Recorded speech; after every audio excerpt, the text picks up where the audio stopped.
Series के शुरू में हमें एक औरत दिखाई जाती है जिसका नाम मोइरीन होता है, जो कि एक आइसडाई थी। आइसडाई वो लोग थे जो उनके पास एक खास ताकत होती है। मोइरीन बताती है कि बहुत सालों पहले एक मेल आइसडाई एक आदमी ने बहुत ही खतरनाक काली ताकत रखने वाले शैतान को अपनी ताकत का इस्तेमाल करके उसे कैद कर दिया। उस आइसडाई का नाम ड्रैगन था, जिसके बाद उनके जितने भी आइसडाई आदमी थे उनकी ताकतें चली गयी। अब मोइरीन को ये पता चलता है कि वो डार्क साइड काली ताकत रखने वाला शैतान दोबारा से जिंदा हो गया है और एक बार फिर वो दुनिया के लिए खतरा बनकर वापस आना चाहता है। और यही नहीं, मोइरीन को ये भी पता चलता है कि ड्रैगन दोबारा से फिर से इस दुनिया में पैदा हुआ है, यानी कि इस दुनिया में रीबर्थ उसका दूसरा जन्म हुआ था। अब सभी आइसडाई को दोबारा से उसे ढूंढना था, क्योंकि ये जानते थे वो ही एक आइसडाई आदमी है जो उस शैतान को काबू में करके सबको बचा सकता है। अब मोइरीन अपने साथ अपने हिफाजती सिपाही को लेकर ड्रैगन को ढूंढने का फैसला करती है। आइसडाई के 7 ग्रुप थे। सभी आइसडाई सिपाहियों के साथ रहती थी। उनके साथ उनका एक खास कनेक्शन था, यानी कि जो असर आइसडाई पर होता वैसा ही असर उनके सिपाहियों पर भी हुआ करता था। मोइरीन को ये बात पता चली थी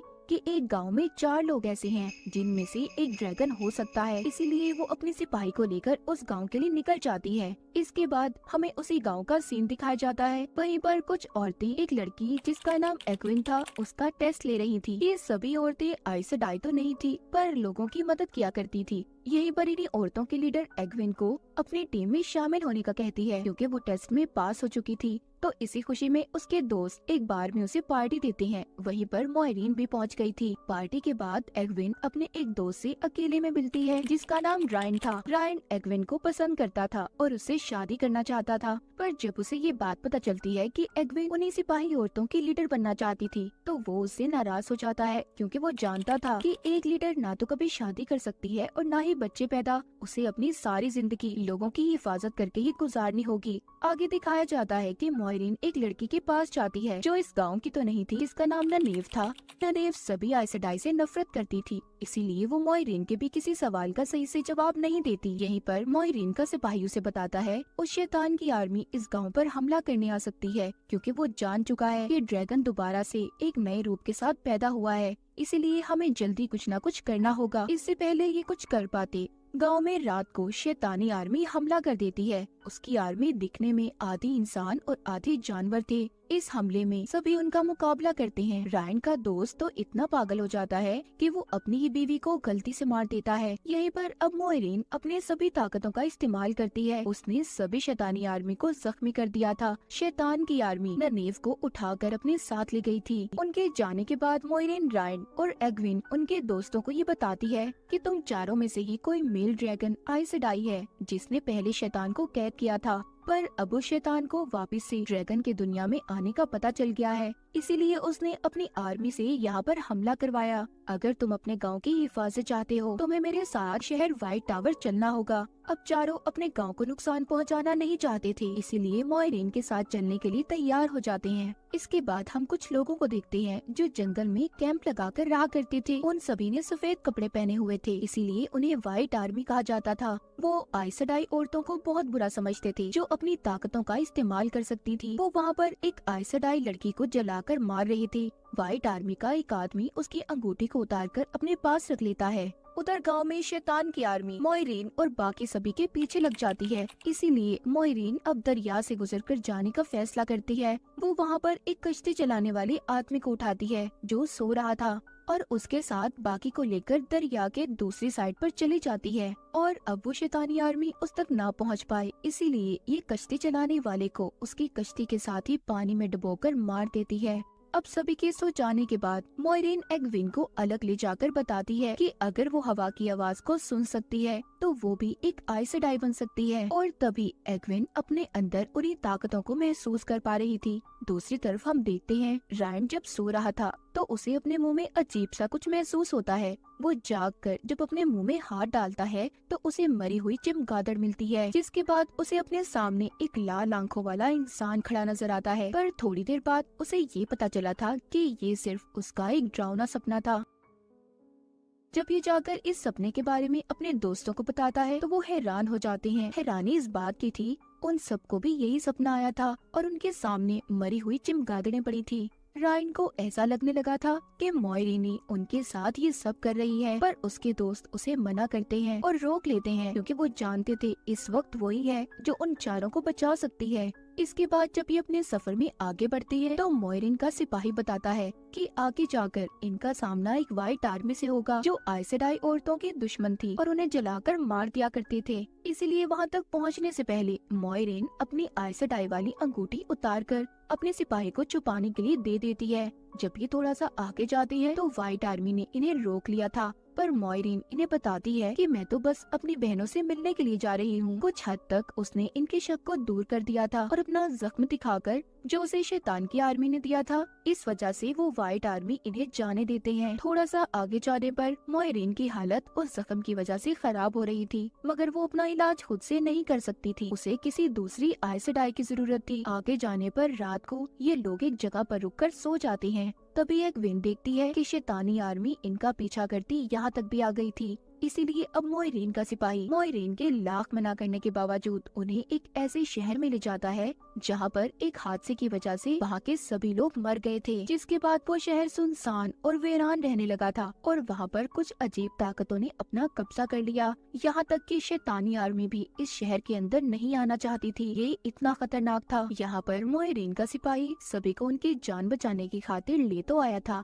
इसीलिए वो सबको मना करता है कि कोई भी यहाँ पर किसी भी चीज को हाथ नहीं लगाएगा। पर रायन का दोस्त वहाँ पर एक चाकू को उठा लेता है। तभी कोई काला साया वहाँ पर आ गया था। ये अब उस काले साये से बचने में कामयाब तो हो गई थी, पर ये सब अब अलग अलग हो जाते हैं, जिनमें एक ग्रुप में मॉयरीन और उसके साथ उसका सिपाही था, तो एग्विन अपने एक दोस्त के साथ, जबकि रायन अपने दूसरे दोस्त के साथ था। जब जंगल में मॉयरीन का सिपाही उसका इलाज कर रहा था तो उसकी गर्दन पर पीछे से कोई तलवार रख देता है, जो कोई और नहीं बल्कि ननीव थी, जो उस शैतानी आर्मी से बचकर यहाँ पर अपने दोस्तों को ढूंढने आई थी। उसके दोस्त रायन और एग्विन थे। यहाँ पर मॉयरीन का सिपाही उससे कहता है कि अगर तुमने अपने दोस्तों को ढूंढना है तो तुम्हें मॉयरीन की जान को बचाना होगा, क्योंकि मैं जानता हूँ तुम्हारे पास भी आइस सेडाई की ताकत है। पर ननीव उसकी मदद करने से मना कर देती है। इस बात पर मॉयरीन का सिपाही उसे पकड़कर उसके सर पर कोई चीज मारकर उसे बेहोश कर देता है। जब ननीव को होश आता है तो वो अब मॉयरीन के सिपाही से ये वादा लेती है कि अगर वो मॉयरीन की जान बचाए तो इसके बदले में उसे इसके सारे सवालों का जवाब देना होगा। इस बात पर उसका सिपाही मान जाता है।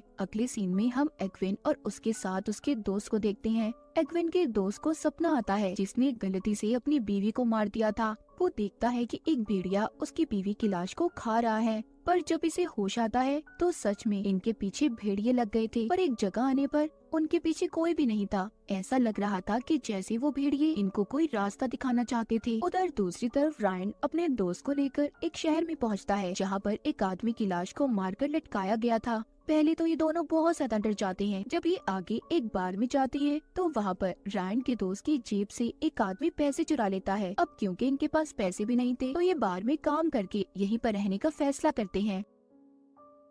जंगल में दोबारा से हम ननीव को देखते हैं जो मॉयरीन का इलाज नहीं कर पाती। उसका सिपाही भी इस बात को समझ गया था, इसीलिए वो ननीव को मॉयरीन के पास छोड़कर खुद एक आइस सेडाई को ढूंढने निकल जाता है। उधर एग्विन और उसके दोस्त को एक कबीला मिलता है जो उन्हें रहने की जगह और उनके साथ बहुत अच्छे से पेश आ रहे थे। जंगल में मॉयरीन के सिपाही को भी मदद मिल गई थी, पर इन्हें थोड़ा दूर जाना था। उधर रायन और उसका दोस्त जो बार में थे, वहाँ पर बार की मालकिन रायन से फ्लर्ट करने की कोशिश कर रही थी। जब रायन उसे लिफ्ट नहीं करवाता, अब वो औरत अपनी असलियत दिखाती है। दरअसल वो शैतान की आर्मी से थी। पर तभी यहाँ पर म्यूजिशियन आता है जो पहले इन्हें बार में मिला था। ये इन दोनों को उस औरत से बचा लेता है और अपने साथ चलने का कहता है, क्योंकि उसने इनकी जान बचाई थी। ये दोनों भी उसके साथ चलने के लिए तैयार थे। जंगल में मॉयरीन का सिपाही उसे एक रेड आइस सेडाई के पास लेकर आता है। मॉयरीन को बताती है कि हमने ड्रैगन को पकड़ लिया है। उन आइस सेडाई औरतों ने एक आदमी को बड़े से पिंजरे में कैद किया हुआ था, पर जल्दी इन्हें असलियत पता चल जाती है कि वो असल ड्रैगन आइस सेडाई नहीं था। मॉयरीन का जख्म भी ठीक हो गया था।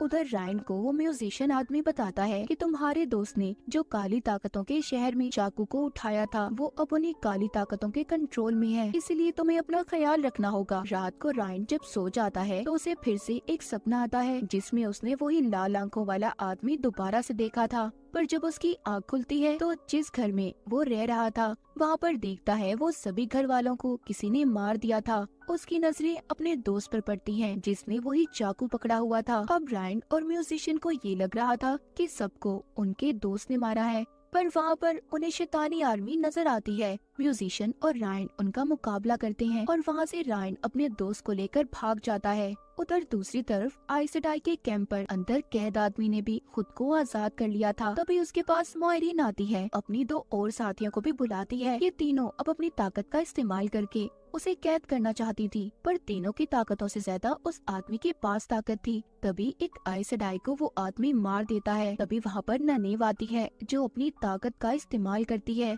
जिससे वहाँ पर एक चमकीली रोशनी पैदा हो गई थी और वो उस आदमी को मुकाबले में हरा देती है। अब वहाँ पर रेड आइसडाई भी ठीक हो गई थी। इससे पहले वो आदमी किसी और को नुकसान पहुँचाता, वो उसकी सभी ताकतों को उसके अंदर से निकाल देती है, जिससे बस अब वो एक आम इंसान बन चुका था। इसके बाद ये उस आदमी को लेकर व्हाइट टावर की तरफ रवाना होती हैं। एक लंबा सफर तय कर ये वहाँ पर पहुँच गए थे। उधर रायन को दिखाया जाता है जो कि अपने दोस्त के साथ म्यूजिशियन के बताए हुए रास्ते से होता व्हाइट टावर पहुँच गया था, मगर उन काली ताकतों की वजह से उसके दोस्त की हालत भी बहुत खराब थी, क्योंकि उस चाकू में मौजूद ताकतों का असर उसके दोस्त पर हो रहा था। दूसरी तरफ एग्विन जो कि कबीले वाले लोगों के साथ थे, वो भी व्हाइट टावर तक पहुंचने ही वाले थे, जहां पर उनका रास्ता व्हाइट आर्मी रोक लेती है। व्हाइट आर्मी ने एग्विन और उसके दोस्त को पहचान लिया था, क्योंकि इन्होंने पहले इन्हें मॉयरीन के साथ देखा था, इसीलिए ये दोनों को पकड़ना चाहते थे। कबीले वाले इनसे लड़ते भी हैं, पर फिर भी वो लोग एग्विन और उसके दोस्त को पकड़ लेते हैं। वो उन्हें अपने साथ कैंप में ले आए थे, जहाँ पर व्हाइट आर्मी का लीडर एग्विन से कहता है कि मैं जानता हूँ तुम्हारे पास खास ताकत है, अगर रात से पहले तुमने मुझे अपनी पावर ताकत को ना दिखाया तो मैं तुम्हारे दोस्त को मार दूंगा। पर वो ऐसा नहीं कर पाती, इसीलिए वो उसके दोस्त को अब मारना शुरू कर देता है। तभी वहाँ पर कुछ भेड़िए आ गए थे जिनका फायदा एग्विन उठाती है। एग्विन के पास भी अब ताकत आ गई थी। हैरानी की बात ये थी वहाँ पर सभी भेड़िए इन दोनों को छोड़कर सब पर हमला कर रहे थे। ऐसा लग रहा था कि जैसे एग्विन का दोस्त उन भेड़ियों पर काबू कर सकता था, उसके अंदर भी कोई खास ताकत थी। वो दोनों अब व्हाइट आर्मी लीडर को जख्मी करके सभी आइसडाई की अंगूठियाँ उससे लेकर वहाँ से चले जाते हैं। उधर रायन को दिखाया जाता है जो कि एक लाइब्रेरी में था। उसको वहाँ पर एक आदमी मिलता है जो आधा इंसान और आधा क्रिएचर जैसा था, जिससे रायन की अच्छी दोस्ती हो गई थी। उधर ही सभी आइसडाई उस आदमी को जो खुद को ड्रैगन बताता था और अभी काम इंसान बन गया था, उसे लेकर सभी व्हाइट टावर की तरफ बढ़ रही थी। तभी उस आदमी की ऐसी हालत देखकर रायन का दोस्त उससे कहता है कि अगर हम में से कोई भी ड्रैगन निकला तो हम इस आदमी की तरह उसका ऐसा हाल होने नहीं देंगे। इसके बाद हमें पास्ट माजी का एक सीन दिखाया जाता है। एक छोटी बच्ची जो कि कश्ती में अपने डैड के साथ थी, वो वहाँ पर एक बहुत ही शानदार तरीके से अपनी वन साइड पावर का इस्तेमाल करती है, मगर जब ये अपने डैड के साथ घर पहुँचती है, जहाँ पर जाकर इन्हें पता चला कि गांव वालों ने इनके घर को जला दिया था। इस बच्ची की ताकतों को देखकर उन्हें ऐसा लगता था कि वो एक डायन है, इसीलिए उस बच्ची की जान बचाने के लिए उसके डैड ने उसे यहाँ से भगा दिया था। जाते जाते रोते हुए वो अपने डैड से ये वादा करती है कि वो अपना नाम इस दुनिया में एक दिन जरूर मनवा कर रहेगी। सीन दोबारा से प्रेजेंट में आता है। हम देखते हैं वो बच्ची कोई और नहीं बल्कि आइसडाई की लीडर थी। वो अब सबसे ज्यादा ताकतवर थी, यानी कि उसने खुद को मनवा लिया था। उसके सामने अब उसी आदमी को पेश किया जाता है जिसको आइसडाई कैद कर यहाँ पर लाई थी, जो खुद को ड्रैगन बताता था। पर यहाँ पर लीडर सभी आइसडाई से कहती है कि मैंने तुम्हें कहा था इस आदमी को मेरे पास तुम इसकी ताकतों के साथ लेकर आओगी, पर तुमने ऐसा नहीं किया, जिसकी सजा तुम्हें भी मिलेगी। और मॉयरीन से कहती है कि तुम्हें जल्दी असल ड्रैगन को ढूंढना होगा, वरना तुम्हें व्हाइट टावर से निकाल दिया जाएगा। अब मॉयरीन भी जानती थी कि उसके पास वक्त बहुत कम है, इसलिए जल्दी उसके सिपाही ने रायन का पता कर लिया था। वहाँ पर पहुंचकर मॉयरीन सबसे पहले रायन के दोस्त को ठीक करती है। वो सभी काली ताकतों को उसमें से निकालकर उसी चाकू में कैद कर देती है। फिर वो एग्विन और उसके दोस्त के पास जाती है, जहाँ पर वो उसे अपने साथ होने वाले हादसे के बारे में बताते हैं और उसे सभी आइसडाई की अंगूठियों को भी लौटा देती है, जो कि उसने व्हाइट आर्मी के पास से चुराई थी। मॉयरीन को अब चारों दोस्त मिल गए थे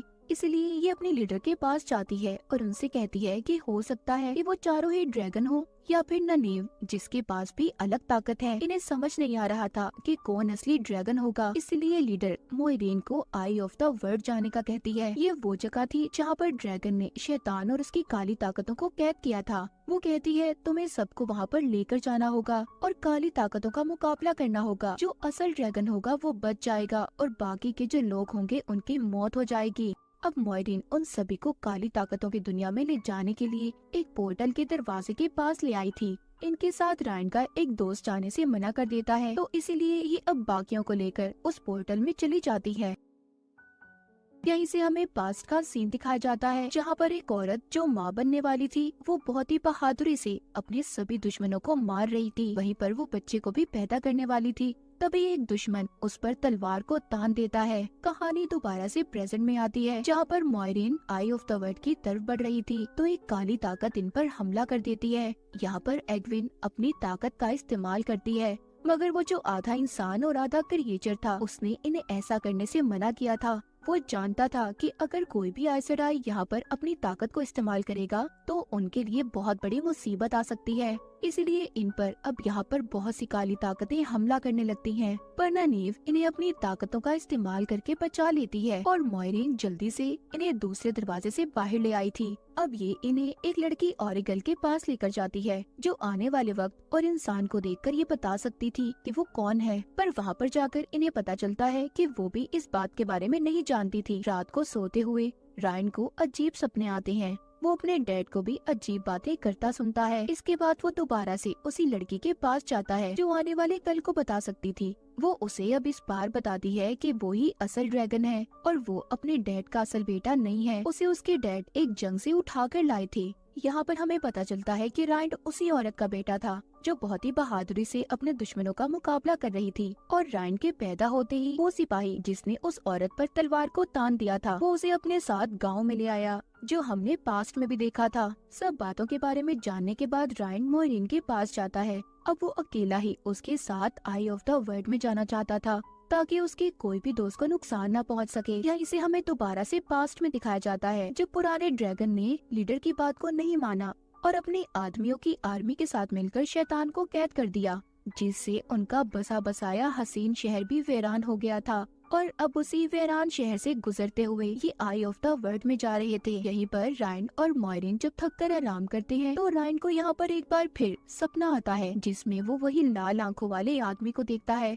और यहाँ पर हमें पता चलता है कि वो ही शैतान था। और क्योंकि रायन ही असल ड्रैगन है जो दोबारा से पैदा हुआ है, इसीलिए वो इसे बार बार नजर आ रहा था। रायन अपने सपने में मोइरीन को मरते हुए देखता है और वहाँ पर काली ताकतें रायन को अपनी बातों में ला रही थी। इससे पहले रायन उनकी बातों में आता, वो खुद को जख्मी करता सपने से बाहर ले आता है। यहाँ पर बार बार शैतान उसे गुमराह करने की कोशिश कर रहा था। वो यहीं पर अपने आने वाले कल को भी देखता है, जहाँ पर वो एग्विन के साथ था और उसने अपने फ्यूचर में एग्विन से शादी कर ली है। पर उसे यहाँ पर ये समझ नहीं आ रही थी कि ड्रैगन ने पहले शैतान काली ताकत को कैसे कैद किया था। तभी उसे वहाँ पर एक बहुत बड़ा दायरा नजर आता है। वो उस दायरे पर बैठकर अपनी ताकतों का इस्तेमाल करके दोबारा से उसने शैतान को कैद कर दिया था। उधर शैतानी आर्मी ने भी सभी आइस सेडाई पर हमला कर दिया। वहाँ पर सब आइस सेडाई मिलकर उनका मुकाबला करती है, जिसमें ननेव और एग्विन भी शामिल थी। ज्यादा ताकत के इस्तेमाल से अब इनका जिस्म अंदर से जलने लगा था। ये देखकर ननेव एग्विन को अलग करती है और अपनी जान की कुर्बानी देती उसे बचा लेती है। उधर रायन भी अपने वन साइड पावर का इस्तेमाल करके, क्योंकि उसने अब काली ताकतों को कैद कर दिया था, जिस वजह से अब वो खुद पागलपन महसूस कर रहा था और वहाँ से अब जाने लगता है। जाते जाते वो मोइरीन से ये कहता है कि वो उसके दोस्तों को ये बताए कि वो इस जंग में मारा गया। वहीं पर एग्विन रोते रोते एकदम अपनी ताकत का इस्तेमाल करके ननेव को भी ठीक करके उसे जिंदा कर देती है। आखिरी सीन में हम आइस सेडाई वन पावर की आर्मी को कहीं पर समंदर से कश्ती में जाते हुए देखते हैं, जो अपनी ताकत के इस्तेमाल से समंदर में तूफान ले आई थी। और इसी सस्पेंस के साथ ये सीजन यहीं पर खत्म हो जाता है।